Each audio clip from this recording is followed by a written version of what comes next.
인생은 쓰다라는 이야기가 있습니다. 여러분들도 그 말에 동의하십니까?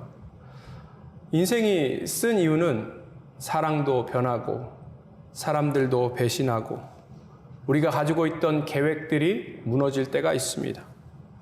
그리고 우리의 건강도 무너질 때가 있죠. 바라던 소망이 사라지기도 합니다. 그래서 아마 사람들은 인생이 쓰다라고 할 것 같습니다.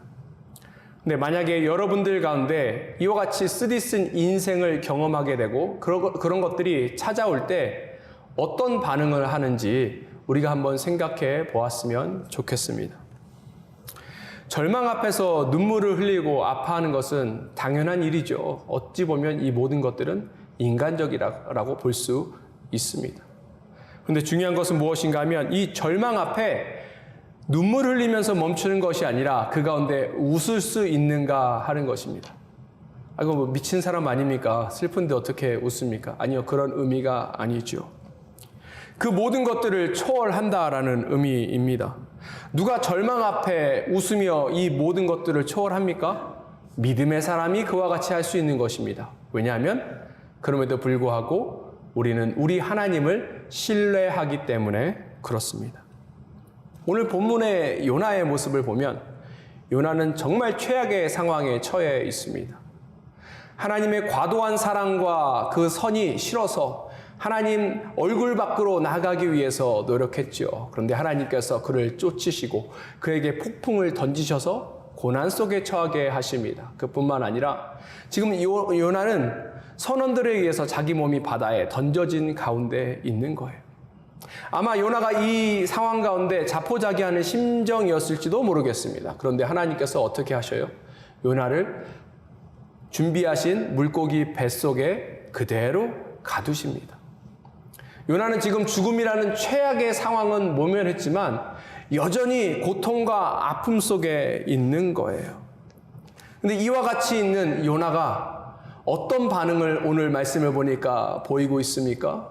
이 요나는 이와 같은 상황에 감사하고 있습니다. 우리가 지난주에 1장을 봤는데 이 1장에 있는 요나의 모습과 너무 다른 측면이 있는 거예요. 도대체 어떤 일이 요나 가운데 있었기에 그의 심령에 어떤 변화가 있었기에 그의 태도에 이와 같은 변화가 나타나게 되었을까요? 그것은 요나는 이 고난 속에서 하나님을 만났던 것입니다. 그리고 이 고난 속에서 하나님의 은혜를 경험했던 거예요. 하나님께서는 고난의 순간을 통하여서 우리를 부르십니다. 그리고 우리 가운데 은혜 주시기를 원하시는 거예요. 깊은 곳에서 부으시는 하나님의 이 은혜를 요나는 경험하게 된 것입니다. 그렇다면 오늘 요나가 누린 이 은혜를 우리는 어떻게 또한 동일하게 경험할 수 있을지 이 시간 가운데 함께 살펴보기를 원합니다. 첫 번째, 절망 속에서 우리는 하나님의 은혜를 경험할 수 있습니다. 1장 17절 함께 보도록 하겠습니다. 여호와께서 이미 큰 물고기를 예비하사 요나를 삼키게 하셨으므로 요나가 밤낮 3일을 물고기 뱃속에 있으니라. 요나가 물고기 뱃속에 지금 며칠 동안 있었다라고 이야기하고 있어요. 3일이에요. 3일 낮과 3일 밤을 지금 요나는 물고기 뱃속에 있는 것입니다. 앞에 잠깐 말씀드린 것처럼 지금 고난의 상황이에요. 죽음이라는 최악만 면한 그런 상황 가운데 있는 것입니다. 이런 어려운 상황들, 고난의 상황을 우리는 뭐라고 표현합니까? 뭐 어려움이 찾아왔어요, 고난이 찾아왔어요 라고 이야기하는데 오늘 이 본문은, 이 성경 말씀은 우리에게 이러한 상황을 뭐라고 표현하냐면 은혜다라고 표현합니다. 왜 은혜인가? 여기 다시 1장 17절 보니까 하나님께서 큰 물고기를 어떻게 하셨대요? 예비하셨다라고 이야기하고 있어요. 하나님께서 친히 준비하신 거예요. 그러니까 이것은 은혜일 수밖에 없는 것입니다. 아유, 근데 목사님, 이 고난이 어떻게 자꾸 은혜라고 이야기하십니까? 하나님은 왜 고난을 은혜로 주십니까? 질문할 수 있는데 여기에는 하나님의 특별한 이유와 목적이 있어서 그렇습니다. 오늘 여기 1장 17절에 큰 물고기를 예비하사라고 쓰인 이 단어가 어떻게 또한 번역이 되냐면 지목하사, 지명하사라고 또한 우리가 번역할 수 있어요. 그렇게 바꿔 볼 수도 있는 것입니다. 하나님께서 지금 이러한 상황들을 지명하시고 지금 지목하셨어요. 왜 그런가 하면 여기에는 하나님의 특별한 계획과 목적이 있기 때문에 그렇습니다. 즉 요약하자면 요나가 처해 있는 상황과 이 어려움들은 하나님께서 예비하셨는데 특별한 하나님의 계획과 목적 때문에 요나에게 주신 거예요. 그렇기 때문에 이것이 은혜다라고 이야기할 수 있는 것입니다. 근데 이와 같은 상황에 요나가 어떻게 반응하는지 함께 보겠습니다. 2장 1절입니다. 요나가 물고기 속에서 그의 하나님 여호와께 기도하여. 지금 요나가 이 어려운 상황에서 뭘 하기 시작했습니까? 바로 기도하기 시작했습니다.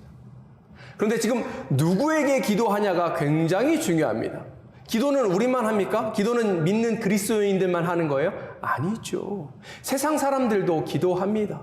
세상 사람들, 세상 다른 종교들도 기도해요. 그런데 누구한테 기도하냐가 굉장히 중요한데 여기 2장 1절을 보니까 요나가 누구한테 지금 기도하고 있다라고 이야기합니까?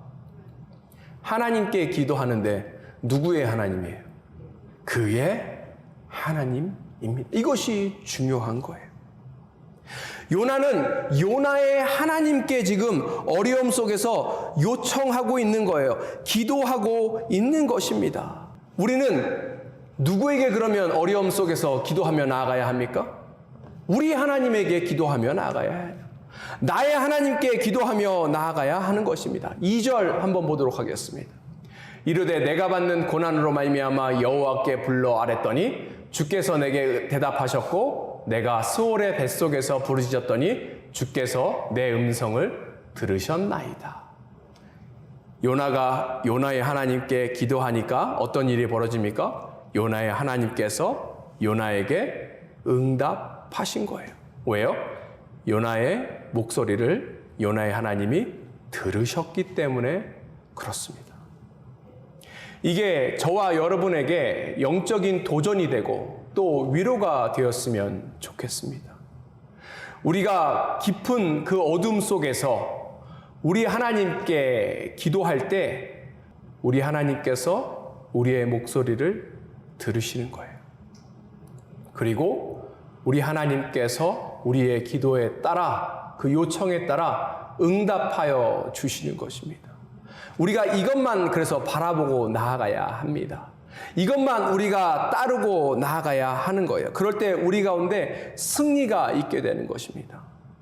이것이 하나님께서 요나를 물고기 뱃속에 넣은 첫 번째 이유인 것입니다. 이게 하나님의 특별한 이유와 목적이었던 거예요. 우리가 알고 있는 요나는 어떤 사람이었습니까? 하나님을 멀리 떠나서 자기 마음대로 자기가 원하는 대로 자기의 소망에 따라 살던 사람이었잖아요. 그를 하나님께서 그냥 두신다면 그를 하나님이 잃어버릴지도 모릅니다.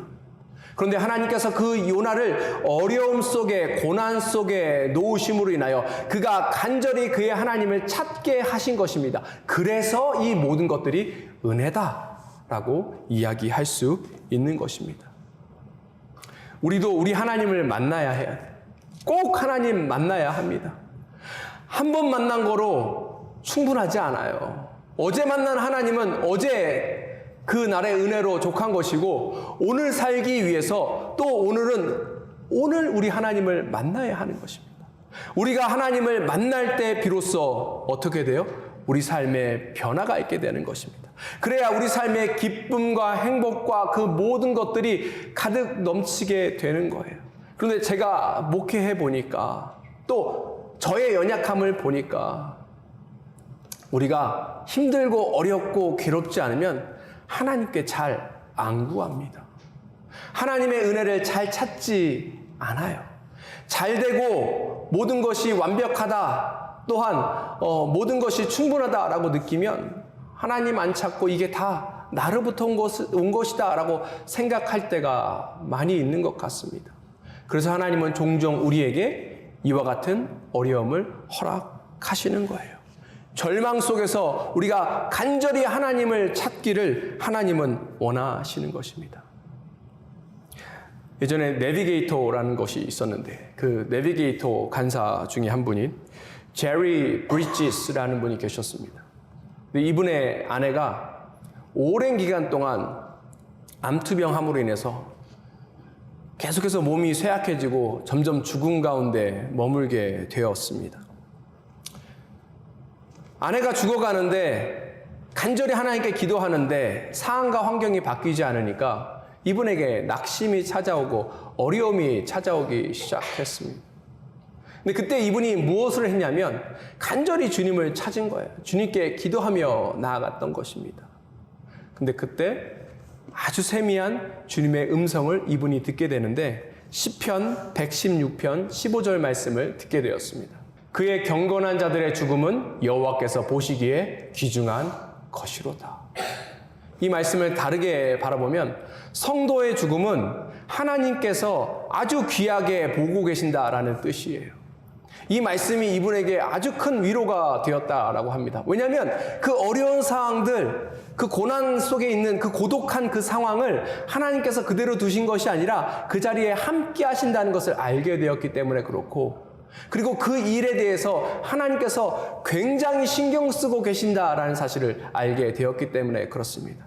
그와 더불어서 비록 육신의 몸은 이 땅에서 쇠약해지고 죽음을 당할지 모르지만 그 즉시 어디로 가는 거예요?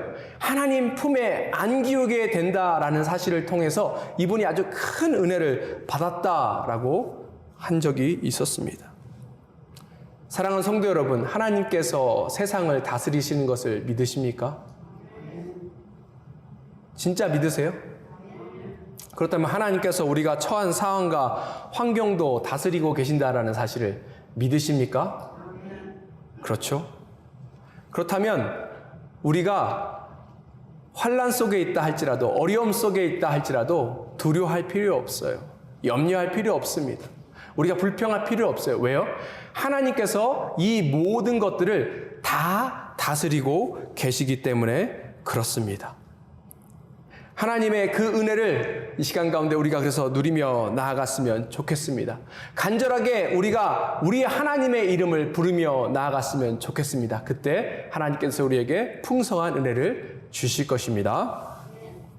우리가 첫 번째 절망 속에서 하나님의 은혜를 경험할 수 있습니다. 그리고 두 번째 은밀한 곳에서 하나님의 은혜를 경험할 수 있습니다. 지금 이 요나가 큰 물고기 뱃속에서 있는 것이 하나님의 은혜다라는 사실을 깨달았다라고 제가 앞에 말씀드렸죠. 근데 여기서 우리가 주목해야 될 부분이 있어요. 이 상황 속에서 그러면 요나는 무엇을 위해서 기도하는가입니다. 만약에 여러분들이 요나라면 무엇을 위해서 기도하겠습니까? 제가 만약에 요나라면 답답해요 하나님, 벗어나게 해주세요. 이 물고기 뱃속에 나가게 원합니다. 이렇게 했을 것 같은데 요나는 조금 다르게 기도합니다. 4절 보도록 하겠습니다. 내가 말하기를 내가 주의 목전에서 쫓겨났을지라도 다시 주의 성전을 바라보겠나이다 하였나이다. 지금 요나가 무엇을 위해서 기도해요? 다시 주의 성전을 바라보기를 원합니다. 이렇게 기도합니다. 이게 무슨 의미일까요? 다시 예배하러 다니겠습니다. 다시 교회 다니겠습니다. 다시 열심히 예배하겠습니다. 이런 뜻인가요?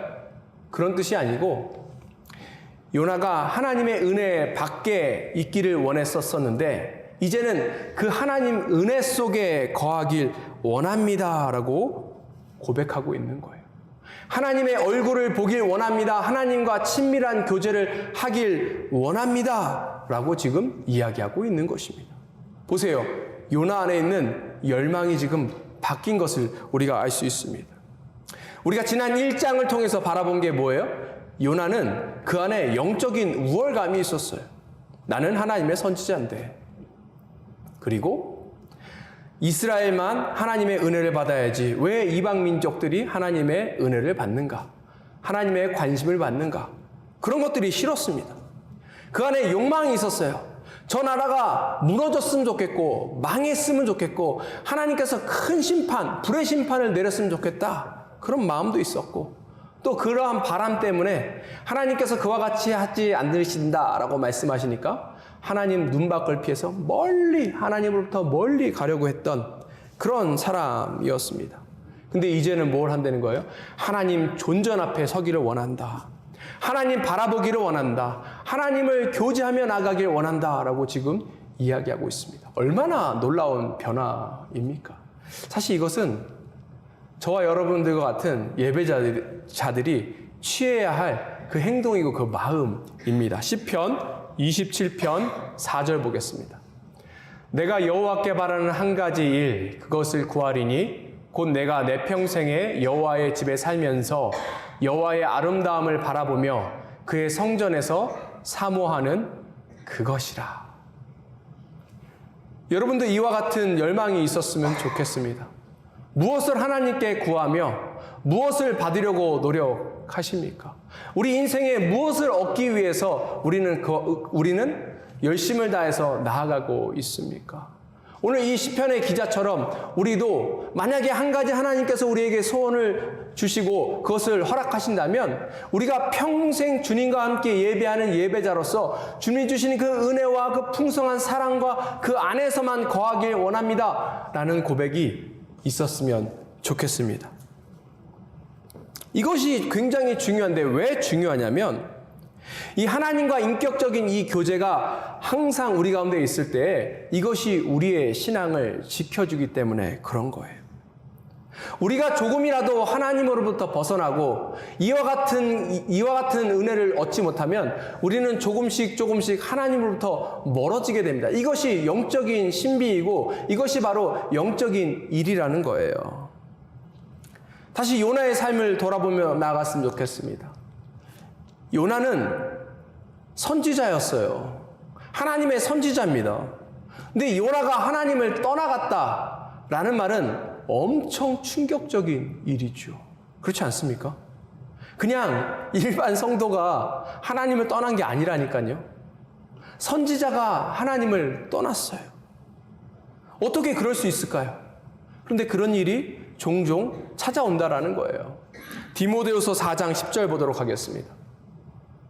대만은 이 세상을 사랑하여 나를 버리고 데살로니가로 갔고. 지금 사도 바울이 고백하는 내용입니다. 데마라는 사람이 바울을 버리고 데살로니가로 갔다라고 이야기합니다. 바울과 헤어졌다는 의미가 아니고 그가 신앙을 떠났다라고 이야기해요. 근데 이 데마는 누군가 하면 이 바울이 자신의 동역자다라고 고백할 정도로 함께 주의를 하던 사람입니다. 근데 어떻게 그렇게 하던 사람도 하나님을 떠날 수 있을까요?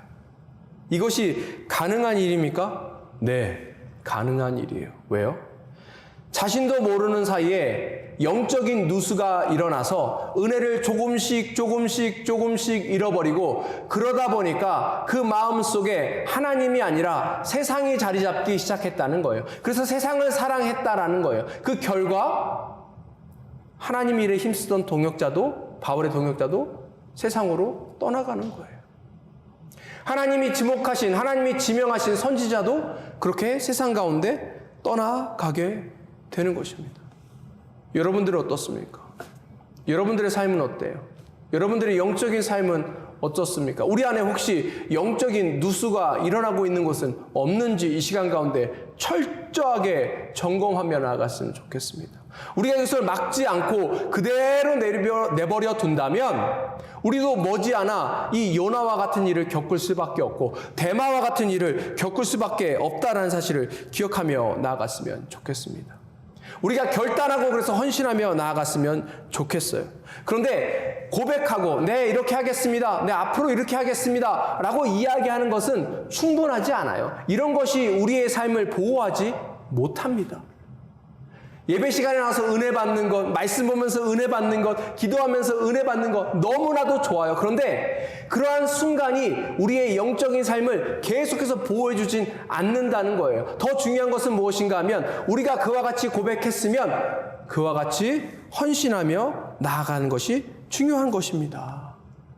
매일매일 하나님과 독대하는 그 시간을 그래서 계속해서 가졌으면 좋겠습니다. 특별히 말씀 보고 기도하는 그 시간을 통하여서 하나님과 더 친밀한 시간을 가졌으면 좋겠어요. 그럴 때 우리 삶의 영적인 누수가 다 막아지고, 그럴 때 우리 삶에 풍성한 하나님의 은혜만 가득 차게 될 것입니다. 은밀한 곳에서 누리시는 하나님의 은혜를 모두가 풍성하게 받으며 나아갔으면 좋겠습니다. 첫 번째, 우리가 절망 속에서 하나님의 은혜를 받을 수 있습니다. 두 번째, 은밀함 속에서 하나님의 은혜를 받을 수 있습니다. 그리고 마지막으로 우리가 회개할 때 그 안에서 하나님의 은혜를 얻을 수 있습니다. 다시 요나의 기도에 주목하며 나아갔으면 좋겠습니다. 이제 요나는 누가 그러면 은혜를 받는 사람이고 누가 은혜 밖에 있는 사람인가에 대해서 이야기하기 시작합니다. 8절 보도록 하겠습니다. 거짓되고 헛된 것을 숭상하는 모든 자는 자기에게 베푸신 은혜를 버렸사오나. 지금 은혜를 잃어버린 자에 대해서 8절에 이야기하고 있습니다. 그 요나도 사실은 이 8절에 속해 있던 사람 중에 한 사람이었을 수도 있어요. 그리고 하나님을 믿지 않는 사람들을 또한 이 8절에서 이야기할 수도 있습니다. 우리가 하나님을 믿지 않는 사람들은 하나님을 믿지 않기 때문에 은혜를 못 받는다라고 그냥 단순히 이야기하지만, 여기서는 요나가 왜 하나님의 은혜를, 하나님 믿지 않는 사람들을 얻을 수 없는가에 대해서 자세하게 이야기하고 있어요. 그 이유가 무엇인가 하면, 하나님을 섬기지 않는 사람, 하나님을 믿지 않는 사람들은 그 마음속에 뭐가 있다는 거예요? 헛된 것이 있다라는 것입니다. 여기는 그냥 숭상하다라고 동사가 나와 있지만 원어를 보면 헛된 것을 지키는 사람, 이렇게 표현되고 있어요. 헛된 것을 간직하고 있는 사람, 우상 숭배자들을 이와 같이 표현한 것입니다. 근데 이 헛된 것이 무엇인가 하면 탐욕과 탐심이에요. 골로새서 3장 5절에서 사도 바울이 뭐라고 이야기했습니까? 탐심은 곧 우상 숭배다라고 이야기하고 있어요. 사람들 마음속에 있는 탐욕과 탐심, 그것을 간직하고 있으면 그 사람이 곧 우상 숭배자라는 거예요. 근데 그런 사람은 8절을 보니까 어떻게 했대요? 하나님의 은혜를 버린다라고 이야기하고 있습니다. 이게 하나님의 은혜를 스스로 버린다는 의미도 있고 하나님의 은혜까지 다가가지 못한다는 의미도 있습니다. 그런데 이 두 가지가 다 맞는 거예요. 이것은 그래서 예수님을 믿지 않는 사람뿐만 아니라 예수님을 믿는다고 고백하지만 여전히 그 마음속에 헛된 것을 가지고 있는 사람도 통일하게 적용되는 그런 부분인 거예요.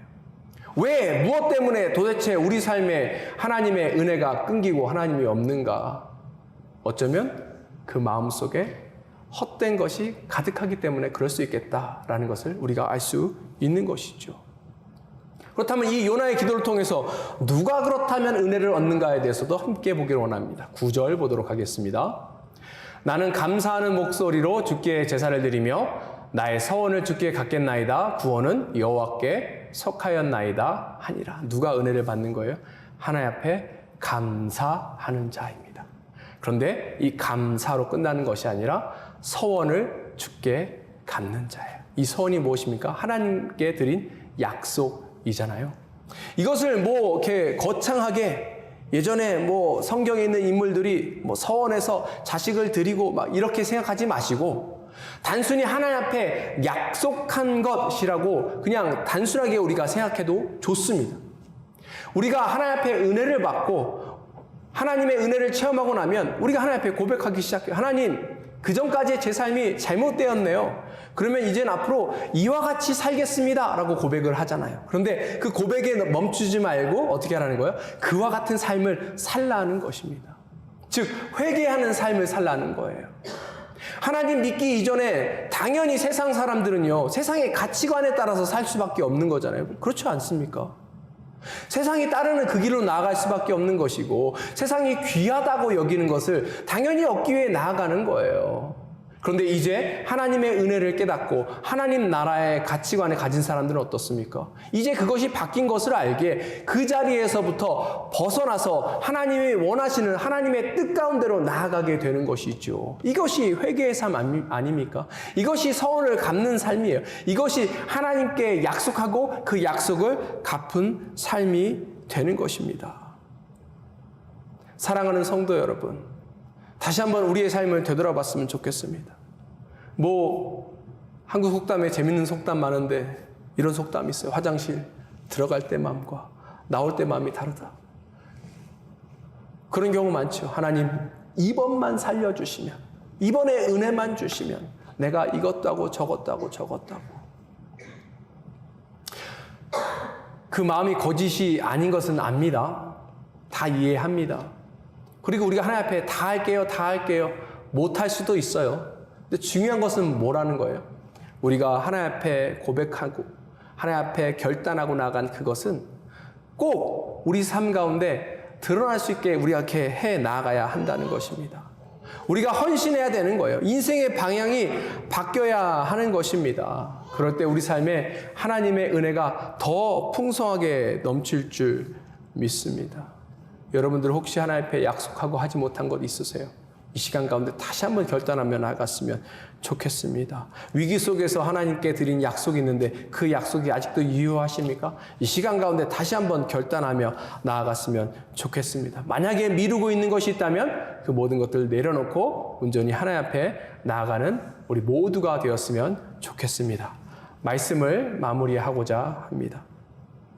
다시 한번 여러분들의 삶을 돌아봤으면 좋겠습니다. 여러분들 삶은 아주 달콤한 인생 같습니까? 아니면 아주 쓰디쓴 인생과 같습니까?